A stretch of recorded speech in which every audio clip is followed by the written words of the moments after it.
የትምህርታችን ርዕስ ከእግዚአብሔር ጋር እንዴት እንኑር በሚል ርዕስ ነው። እስኪ በሉ አንድ ጊዜ ሁላችሁ ድገሙ። ሶስተኛ እንበል። መቼም እናንተ እግዚአብሔርን እያዩ መኖር እንዴት ትልቅነት መሰላችሁ። አንዳንድ ጊዜ ሰይጣን ህሊናችን፣ አንዳንድ ጊዜ ልባችን ዘወር ሲያደርገው ነው መበደል የምንጀምረው። እኔም እናንተም ፍርሃትም የሚረቀው አይናችን የሚመጣው አይናችን ከእግዚአብሔር ነቀል ብሎ ዘወር ሲል ነው። በስመ አብ ወወልድ ወመንፈስ ቅዱስ አሃዱ አምላክ ዘላለም ሥላሴ ይትባረክ እግዚአብሔር አምላክ አበዊነ ቅዱሳን ዘሰባህ ምህረቱ ላዕሌነ ምህረቱን ቸርነቱን በእኛ ላይ ያጸናልን የአባቶች አምላክ ቅዱስ እግዚአብሔር ይክበር ይመስገን። የእናታችን የቅድስት ድንግል ማርያም የነቢያትና የሐዋርያት የሰማዕታት የጻድቃን ረድኤት አይለየን። ብፁዕ አባታችን አቡነ አብርሃም የባህር ዳርና የሰሜን ጎጃም አህጉረ ስብከት ሊቀ ጳጳስ ቡራኪዮት ይድረሰን። የተከበሩ መላከ ሰላም ኤፍሬም ሙሉ ዓለም የባህር ዳር ሀገረ ስብከት ዋና ስራ አስኪያጅ፣ ክቡር አባታችን መላከ ብርሃን ፍስሐ ጥላሁን የባህር ዳር ሀገረ ስብከት ዋና ጸሐፊ፣ የተከበሩ አባታችን መላከ ብርሃን አባ ክፍለ ማርያም የዚህ የደብረ አባይ ቅዱስ ገብርኤል ቤተክርስቲያን አስተዳዳሪ፣ ክቡር አባታችን መላከ ፀሐይ ቆሞስ አባ ገብረ ሥላሴ በኢትዮጵያ ኦርቶዶክስ ተዋሕዶ ቤተክርስቲያን በአውስትራሊያ የሜልበርን ደብረገነት ቅዱስ ሚካኤል ቤተክርስቲያን አስተዳዳሪ፣ መላከ ሰላም ባህሩ የደብረ ሰላም ባለ እግዚአብሔር ቤተክርስቲያን አስተዳዳሪ፣ ሊቀ ማእምራን አማረ ጌጡ የቅድስት አርሴማ ቤተክርስቲያን አስተዳዳሪ፣ የተከበራችሁ አባቶቻችን ካህናት፣ ወንድሞቻችን ዲያቆናት፣ የእግዚአብሔር ቤተሰቦች በስላሴ ስም እንደምንቆያችሁ ቸርነት ገንዘቡ የሆነ አምላካችን ስሙ የተመሰገነ ይሁን። ብፁዕ አባታችን እዚህ ስለተገኙ እጅግ በጣም ነው ደስ ያለኝ። አባቱ ያለለት ልጅ የሚፈራው ነገር የለም። ቢፈራ እንኳን ሩጦ ከአባቱ ስር ይሸጎጣልና ስለመጡልን የምንናገረውን ያርሙላን፣ የሚያሰናክልንን ሰይጣን በዲያብሎስ ተንኮል የሚመጣውን ነገር ሁሉ በመስቀላቸው ያባረሩልናልና ስለመጡ በጣም ደስ ብሎኛል። ለሁላችንም ለልጆቻቸው ቅርብ አባትም ስለሆኑ ከመርከብ ካፒቴን ወይም ሊቀ ሐመር መርከበኛው መጥፋቱ ለመርከቢቱ ሁከት እንደሆነ የሊቀ ጳጳስ ከህዝብ መራቅ ለህዝብ ጥሩ አይደለምና መርከበኛው ባለሙያው በመርከቢቱ መካከል ሲገኝ ሞገዱን እየሰነጠቀች እንደምትሄድ አባቶቻችን ከኛ መካከል ሲሆኑልን በጣም ብዙ ሞገድ መሻገር እንችላለንና ብፁዕ አባታችን ስለተገኙ የአባቶቻችን አምላክ እግዚአብሔር ይክበር ይመስገን። እግዚአብሔር የተመሰገነ ይሁን። በመካከላችን ተገኝቶ ያስተምረን። እኔ አጭር ጊዜ ትንሽ ነገር እንማማራልና ቀሪውን ጊዜ ብፁዕ አባታችን አቡነ አብርሃም ያስተምሩናል። ከኔ ጋር ባለን ጊዜ አጭር ነገር የምንማማርበት የትምህርታችን ርዕስ ከእግዚአብሔር ጋር እንዴት እንኑር በሚል ርዕስ ነው። እስኪ በሉ አንድ ጊዜ ሁላችሁ ድገሙ። ሶስተኛ እንበል። መቼም እናንተ ኦርቶዶክሳውያን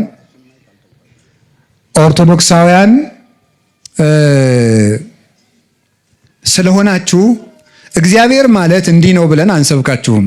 እግዚአብሔርን ታውቁታላችሁና አኗኗሩ ግን ሰይጣን ስለሚረብሸን የኛም የሰጋችን ጣልቃ ገብነት ስላለ ስለምንወጣ ስለምንወርድ እሱ ላይ ለመነጋገርና መንገዳችን ለማቅናት ነው ጉባኤ የሚዘጋጀው እንጂ እማታውቁት አምላክ ኑሮ ልትሰበኩ አይደለም። በ40 ቀናችሁ ወንዶች፣ በ80 ቀናችሁ ሴቶች በጥምቀት የለበስነው ክርስቶስ ሥጋው ደሙን የተቀበልነው በቅዳሴ የምታውቁት በዓል የምታከብሩለት ጾሙን የምንጾሙለት የምንጾምለት ስቅለቱን፣ ትንሣኤውን፣ ልደቱን፣ እርገቱን ሁሉ ጠንቅቀን የምናውቅ የመጽሐፍ ቅዱስ ባለማዕዶች ስለሆን ለኛ አምላክ ሊተዋወቀን አይሰበከን። የሚነገረን ከእግዚአብሔር ጋር እንዴት እንኖር ነው። ከእግዚአብሔር ጋር እንዴት እንኖር? የመጀመሪያው ከእግዚአብሔር ጋር እንዴት እንኖር ነው የምንለው ለምንድን ነው? የማመን ዓላማው ከእግዚአብሔር ጋር መኖር ነው። የማመን ዓላማው ቅዱስ ጳውሎስም እንዲህ ይላል፣ እፈቱ እትፈለጥ እምዝንቱ ዓለም ወአሃሉ ምስለ ክርስቶስ። ፊልጵስዩስ ምዕራፍ 1 ቁጥር 4 ላይ ሲናገር እኔ ከዚህ ዓለም ተለይቼ ከክርስቶስ ጋር ልኖር እናፍቃለሁ ይላል። ስለዚህ የሃይማኖት ዓላማው ካመኑት አምላክ ጋር ማኖር ነው። ለምን ክርስቲያን ሆንኩ ብለን ብንጠይቅ መልሱ ከእግዚአብሔር ጋር ለመኖር ነው። ከሱ ጋር ለመኖር እሱም እንዳለ ምን ብሏል? እምከመ ተለአልኩ አነ ስህብ ኩሎ ሀቤ፣ እኔ ከፍ ብዬ ከተሰቀልኩ በኋላ እናንተንም ወደ እኔ እስባችኋለሁ ብሎ ነበረ። እንግዲህ ራስ ከፍ ሲል እግር ራስን ተከትሎ አብሮ ከፍ እንደሚል ክርስቶስ ሲሰቀል በኋላም ሲያርግ እኛንም እንደሚስበን ሲነግረን ነው። ሊቁ ቅዱስ ዮሐንስ አፈወርቅ እንደነገረን ሀባሃሎ ርዕስ ህየ ይሄሉ አባል፣ ራስ ካለበት ሌሎች ሕዋሳትም ተከትለው ሂዶ ይኖራሉ ይላል። ጌታችን መድኃኒታችን ኢየሱስ ክርስቶስ ደግሞ ርዕሰ ሕይወት የሕይወታችን ራስ ነው። የሕይወታችን ራስ ስለሆነ ራስ ካለበት እግር ተከትሎ እንደሚገባው ክርስቶስ የቤተ ክርስቲያን ራስ ስለሆነ እሱ ከገባበት ሀገር ሄደን ገብተን እንኖራለን። የተሰበሰብንበት ዓላማ የምንጸልይበት፣ የምንጾምበት፣ የምንሰግድበት፣ የምንታረቅበት፣ ፍቅርን ገንዘብ የምናደርግበት፣ በጎ ስራ የምንሰራበት፣ የምንመጸውትበት፣ ትርምትን ገንዘብ የምናደርግበት፣ ክርስቲያን ሆነን የምንኖርበት ዋናው ነገር ክርስቶስ ካለበት ለመግባት ከክርስቶስ ጋር ለመኖር ነው። እንደዚያ ከሆነ ከክርስቶስ ጋር እንዴት ብለን እንኖር የሚለውን ትንሽ ነገር ልንገራችሁ እንፈልጋለሁ። ከእግዚአብሔር ጋር ለመኖር መጀመሪያ የምናደርገው ምንድን ነው ስትሉኝ፣ ከእግዚአብሔር ጋር ለመኖር እግዚአብሔርን ሁልጊዜ ማየት ነው። እግዚአብሔርን ሁልጊዜ ማየት መዝሙረ ዳዊት መዝሙር 15 ላይ ሲናገር ዘልፈ ርእዮ ለእግዚአብሔር እስመ በየማንየ ውእቱ ከመ ኢይትሐወክ፣ እግዚአብሔርን ሁልጊዜ አየዋለሁ ይላል። ከእግዚአብሔር ጋር ለመኖር ሁልጊዜ እግዚአብሔርን ማየት፣ ሲተኙ እግዚአብሔርን ማየት፣ ሲነሱ እግዚአብሔርን እያዩ መነሳት፣ ሲናገሩ እግዚአብሔርን እያዩ መናገር፣ ሲሰሩ እግዚአብሔርን እያሰቡ እያዩ መስራት፣ ሲነግዱ እግዚአብሔርን እያዩ መነገድ፣ ሲመክሩ እግዚአብሔርን እያዩ መምከር፣ ሲወስኑ እግዚአብሔርን እያዩ መወሰን፣ እግዚአብሔርን ፊት ለፊት ማድረግ ከእግዚአብሔር ጋር የመኖር የመጀመሪያው መንገድ ነው። እንዲህ ይላል ኤልያስ ሲናገር ሕያው እግዚአብሔር አምላከ ኃይል ዘቆምኩ ቅድሜሁ ይላል። አንደኛ ነገሥት ምዕራፍ 17 ቁጥር 1 ላይ ሲናገር በፊቱ የቆምኩት የእስራኤል አምላክ ሕያው እግዚአብሔር ምስክሬ ነው ይላል። በፊቱ የቆምኩት፣ ልብ በሉ፣ የት ሆኖ የሚናገር? እስራኤል ቀርሜሎስ ተራራ ላይ ሆኖ በፊቱ የቆምኩት እግዚአብሔር ይላል። ፊት ለፊቱ ዳኛ ፊት እንደቆመ ሆኖ ነው እግዚአብሔርን የሚያስበው። በፊቱ የቆምኩት። በዚህ 3 ዓመት ውስጥ ዝናብ ጠብ አይልም አለ። ዝናቡ ሊዘንብ ሲል ደግሞ አብዩድ የሚባል ሰው ኤልያስን ጠፍቶ ሰንብቶ ሲያገኘው ሕያው እግዚአብሔርን ለአካብ እገለጣለሁ፣ ከቆምኩበት ቦታ አልንቀሳቀስም፣ ሕያው እግዚአብሔር አምላከ ኃይል ዘቆምኩ ቅድሜሁ ከመ አስተርኢ ለአካብ እንድገለጥ በፊቱ የቆምኩት ሕያው እግዚአብሔር ያውቃል ይላል። ስለዚህ በፊታችን እግዚአብሔርን ካለ እግዚአብሔርን መፍራት ይሏችኋል እሱ ነው። ሁልጊዜ በእግዚአብሔር ፊት እንደቆምክ አስበህ ኑር ነው። እግዚአብሔርን ሁልጊዜ እየው። በፊት እንዲያውም በፊቴ ነው አየዋለሁ፣ ቅድሜየ ውእቱ፣ በእግዚአብሔር በፊቴ ነው የሚለውን ሊቃውንት ሲተረጉሙት ምን ብለው ይተረጉማሉ? በፊት ያለ እንዳይረሳ አረሳውም ሲል ነው ይላል። በኋላ ያለ ይረሳል፣ ፊት ለፊት ያለ ግን አይረሳም። እግዚአብሔርን እያዩ መኖር እንዴት ትልቅነት መሰላችሁ! አንዳንድ ጊዜ ሰይጣን ህሊናችን፣ አንዳንድ ጊዜ ልባችን ዘወር ሲያደርገው ነው መበደል የምንጀምረው። እኔም እናንተም ፍርሃትም የሚረቀው አይናችን የሚመጣው አይናችን ከእግዚአብሔር ነቀል ብሎ ዘወር ሲል ነው። ቅዱስ ጴጥሮስ ጌታ በባህር ላይ ሲሄድ አይቶት እኔም እንዳንተ በባህር ላይ ልምጣ አዘዘኝ አለው። ና አለው። ትንሽ እንደተራመደ ወጀብ ሲነሳ ከክርስቶስ ላይ አይኑን አንስቶ ነፋሱ ላይ መጣል ሲጀምር ነፋሱ ከፍ ማለት ጀመረ ይላል። አይናችን ከእግዚአብሔር ዘወር ሲል ምን ይሆናል? እዚህ ቤተክርስቲያን ላይ ታያላችሁ አይደል? እዚህም አለ አይደል? መቃረቢያ ቢሆንም ጣራው ላይ ይኖራል ብዬ ገምታለሁ። አለ የሰጎን እንቁላል አለ እዚህ የለውም? በቃ ግድ የለም። ይሄ ለስብከተ ወንጌል አዳራሽ ስለተሰራ ያስኪያልቅ ነው። ችግር የለም፣ ሲያልቅ ይደረጋል። የሰጎን እንቁላል ሰጎን እንቁላሏን ትክ ብላን የምታየው አይኗን ከነቀለች እንቁላሏ ይበላሻል ይላል። እና ቤተክርስቲያን ላይ ስትወጡ ጉልላቱ ላይ እንቁላል የሚመስል ነገር አለ፣ ወፍ የምትመስል ትክ ብላ እያየችው። እግዚአብሔርም እኛን ማየት ቢያቆም እንጠፋለን። ደግሞ መልሰን ደግሞ ሰጎን እንቁላሏ ላይ አይኗን እንደማትነቅል ክርስቲያኖችም የክርስቶስ መስቀል ላይ አይናቸውን መንቀል የለባቸውም። ያን እያሰቡ ሲኖሩ ፍርሃቱም ጭንቀቱም ያምን እንደ ቅዱስ ዳዊት መጥቶ ሳኦል ሊገልህ ነው እንዲህ ነው ሲሉ ምንተ ትብልዋ ለነፍሴ በእግዚአብሔር ተወከልኩ፣ እግዚአብሔር ፊት ቆሜያለሁ፣ በእግዚአብሔር ታምኛለሁ፣ ሰውነቴን ምን አድርጊ ነው የምትሏታል? እግዚአብሔርን የሚያይ ሰው ነፋስ አይታየው፣ እሳት አይታየው፣ ለቅዱስ ጊዮርጊስ ሰይፍ አይታየው፣ መንኮራኩር አይታየው። መንኮራኩሩን አልፎ ክርስቶስ ይታየዋል። ለቅዱስ መርቆሬዎስ የሚጠበስበትን ብረት ምጣድ አልፎ ክርስቶስ ይታየዋል። ለእነ አቡነ ተክለ ሃይማኖት፣ ለእነ አቡነ ገብረ መንፈስ ቅዱስ እንደዚያ ናቸው። ገንዘብን አልፋችሁ ክርስቶስን ማየት ብትፈልጉ መጀመሪያ አይናችሁ ከክርስቶስ ላይ አለመነቀል ነው። ያንን ነው እግዚአብሔር ጋር ለመኖር መጀመሪያ እግዚአብሔርን እያየን መኖር ነው።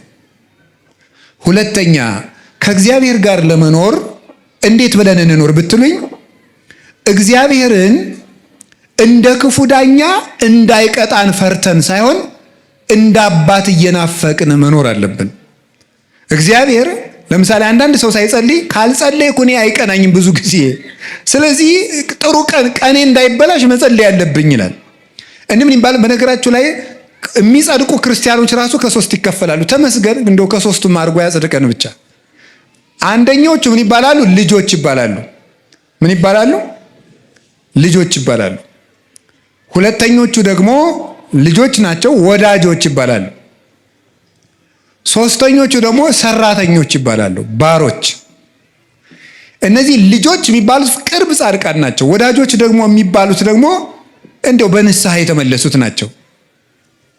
ሰራተኞች የሚባሉት ግን ደመወዝ ነው የሚፈልጉት አይደል? እግዚአብሔር ወይ ሲኦል እንዳይከተን ወይ ገነት እንዲያስገባን ብለው ትንሽ ጽድቅ የሚሰሩ ናቸው። ተመስገን ሰራተኛ ሙነን ያጽድቀን ብቻ ይማረን እንጂ እንደው ግን ልጅ ስንሆን ነው የሚያምርብን። ምንደኛ ስንሆን አያምርብንም፣ ልጅ ስንሆን ነው። እና እግዚአብሔርን ሲኦል እንዳይከተኝ እግዚአብሔር ገሃነም እንዳይጠለኝ እንዲህ ያልን ሳይሆን እግዚአብሔር እየጠማን ሲሆን ነው። እየጠማን እንደውም ልንገራችሁ፣ ሰው እየጾመ እግዚአብሔር ላይኖር ይችላል። ሰው እየጸለየ እግዚአብሔር ላይሆን ይችላል። ሰው እየሰገደ እግዚአብሔር ላይሆን ይችላል። ለምን? ክርስትና ተግባር ብቻ ሳይሆን ፍቅር ነው። ድርጊት አይደለም። ጉዳይን አከናውኖ መሮጥ አይደለም። ከእግዚአብሔር ጋር በፍቅር መዛመድ መገመድ ነው። ቅዱስ ጳውሎስ ሲጽፍ ብዙ ጊዜ ሲጽፍ መልእክቱን ጳውሎስ ሙቁሁ ለክርስቶስ ይላል። የክርስቶስ እስረኛ ጳውሎስ ይላል። በፍቅሩ የታሰረ ማለት ነው። በፍቅሩ የታሰረ አባ ስምዖን ዘአምድ የሚባል አባት የሕማማት የሚነበብ ምንባቡ ላይ ምን ይላል? ምንድን ነው? ኦ ክርስቶስ ወልደ እግዚአብሔር ሕያው በከመ ተአሰርከ አንተ በሀብል ከማሁ እስረኒ በሀብለ ፍቅርከ፣ አንተ በሀብል ተይዘህ በዕለተ ዓርብ እንደተጎተትክ እኔንም በፍቅርህ ገመድ እሰረኝ ይላል። በገዳም ውስጥ አበምኔቱ አንድን መነኩሴ ሲያስር ቅናት የሚባል ያስርለታል። ያን ሲያስርለት ይሄን መነኩሴ እኔ በቅናት እንዳሰርኩት ክርስቶስ ወይ አንተም በፍቅርህ ገመድ እሰረው ይላል። ስለዚህ ክርስትና ወይም ሃይማኖት እግዚአብሔርን መጣማት ነው እንጂ እግዚአብሔርን እንደ ክፉ ዳኛ እንደ ጨካኝ ንጉሥ እየተንቀለቀልን የምንፈራው ፍቅሩን እንዳናጣ ነው እንጂ ጨካኝ ስለሆነ አይደለም። ስለዚህ ምን አለ ቅዱስ ዳዊት? ከመያፈቅር ኃየል ሀባን ቂተማት ማያት ከማሁ ታፈቅር ነፍሴ ሀበ እግዚአብሔር አምላኬ። ዋሊያ ወደ ውሃ እንደሚናፍቅ ነፍሴ እግዚአብሔርን ተጠማች ይላል። እግዚአብሔር የሚርበው ሰው ቸርነቱ የሚሳሳለት፣ ለቸርነቱ የሚሳሳ፣ ለአባትነቱ የሚሳሳ፣ ምሕረቱን እያሰበ የሚያለቅስ እኔ እንዲህ ያለው አመፀኛ ስሆን ጌታዬ ሆይ እንዴት ቻልከኝ ብሎ ለፍቅሩ የሚሳሳ በፍቅሩ የተነደፈ ሰው ሲሆን እሱ ነው ከእግዚአብሔር ጋር መኖር። ስለዚህ እግዚአብሔርን ጌትነቱን ፈራጅነቱን ብዙ ጊዜ ከምታስቡ ይልቅ ፍቅሩ ላይ ትኩረት አድርጉ።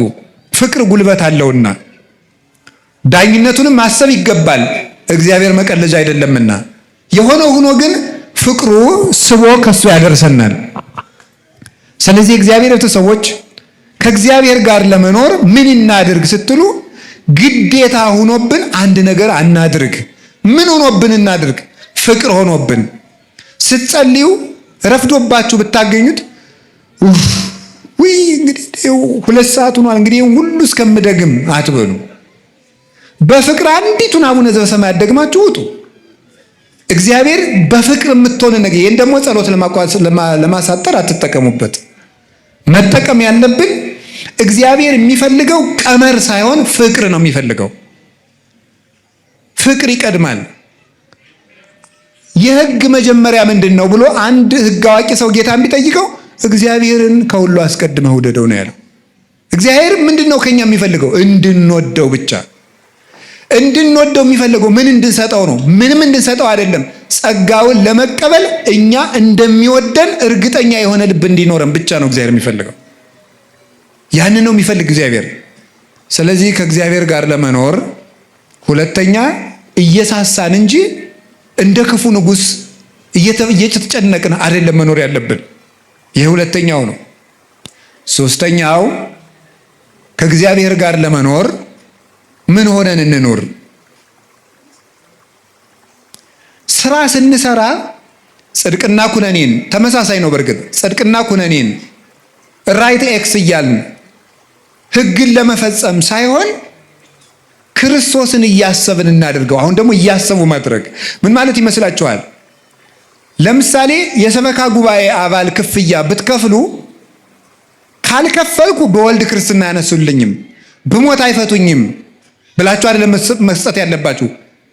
ክርስቶስን ለክርስቶስ እንዴት መታደሌ ነው። አሁን እስኪ አሁን የአንዲት ሀገር ንጉሥ መጥቶ ከአንዲት ድሃ ቤት ዛሬ ምሳ የምበላው ከአንቺ ቤት ነው ቢል ወይ መከራዬ ደግሞ እኔ ቤት ሊመጣብኝ ነው የምትለው? እንዴት ቢወደኝ ነው የምትለው?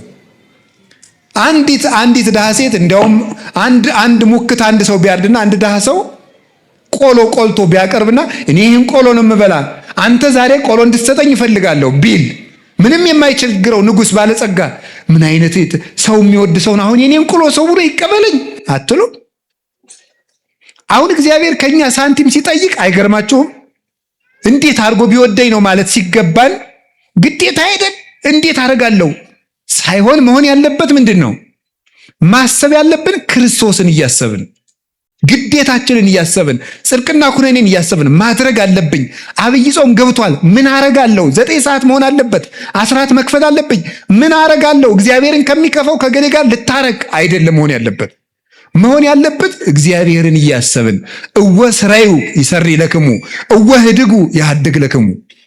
እናንተም ተው ይተውላችኋል፣ እናንተም ይቅር በሉ ይቅር። እኔ እግዚአብሔር ይህን ያህል ዓመት ከተሸከመኝ ወንድሜን እህቴን 3 ወር ብታገሰስ ብሸከምስ ብለን ማድረግ ያለብን። ክርስቶስን እያሰብን ካደረግነው ምንም ጽድቅ አይሰለቸንም፣ ወጥተንም ከቤተ ክርስቲያን አንጠፋም። ክርስቶስን አስበን ከሆነ ቤተ ክርስቲያን የመጣን ሰበካ ጉባኤው ቢያስከፋን አንወጣም፣ አለቃው ቢያስከፋን አንወጣም፣ ሰባኪው ቢያስከፋን አንወጣም። አኩርፈን የምንጠፋው መጀመሪያም ዓላማችን ጽድቅና ኩነኔ ብቻ ገሃነም እንዳይበላን ገነት እንድንገባ ነው እንጂ የክርስቶስን ሐሳብ እያሰብን አምላኬን ላገኝ እሄዳለሁ እያልን ስለማንመጣ ነው። አመጣጣችን መስተካከል ስለነበረበት በስህተት ስለመጣን በስህተቱ ከቤቱ እንወጣለን። እግዚአብሔርን ብሎ የመጣ ግን ምን ብሎ ከአባቱ ቤት ይወጣል? ምን ብሎ ማን በጎሬጥ ባየው፣ ማን ፊት ቢነሳው፣ ማን ግንባር ቢቆጥርበት ቤቱ አይወጣም። የአባቱ ቤት ነው። ማን ከአባቱ ቤት በቀላሉ ይወጣል?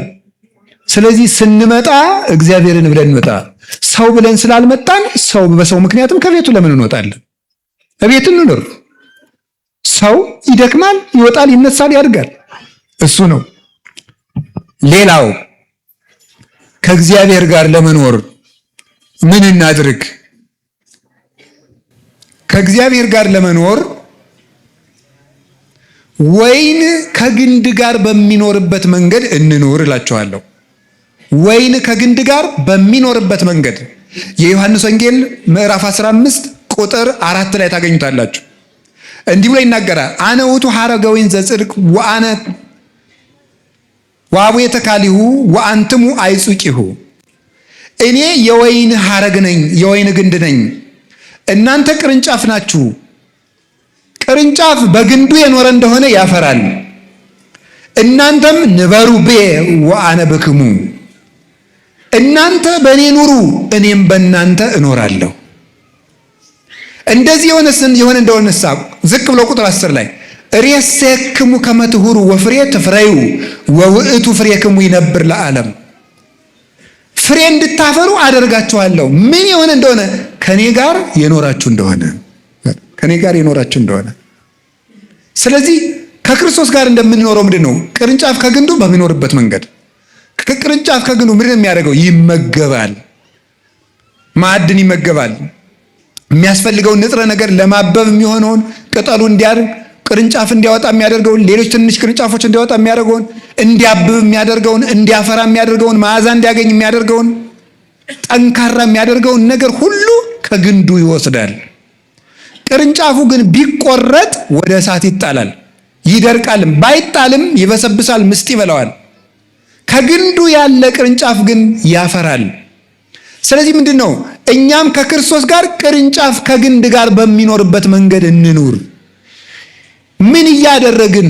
የእሱን ምግብ መመገብ አለብን። ቅርንጫፉ ከግንዱ መመገብ ቢያቆምስ ይቆረጣል፣ ተዘንጥሎ ወይም ደግሞ ተከፍሎ ይወድቃል። ከክርስቶስ እንዳንለይ እንመገብ። ምን እንመገብ? ስጋውና ደሙን። ምን እንመገብ? ቃለ እግዚአብሔርን፣ ሁልጊዜ ወንጌሉን መመገብ። አያችሁ አይደለም? እነዚህ ቅርንጫፎች ያደጉት ከግንዱ የሚመጣላቸውን ወተት እየጠጡ ነው ያደጉት። ክርስቶስ እኛን የሚያሳድግበት ወተት አለው። አንደኛ ጴጥሮስ ምዕራፍ 2 ላይ እንደነገረን አፍቅሩ ሐሊበ ነባቤ ዘአልቦቱ ትውስት፣ ቅልቅል የሌለበትን ለድህነት የሚያሳድጋችሁን የቃሉን ወተት ተመኙ ይላል። በየቀኑ መጽሐፍ ቅዱስን ማንበብና መማር ያሳድጋል።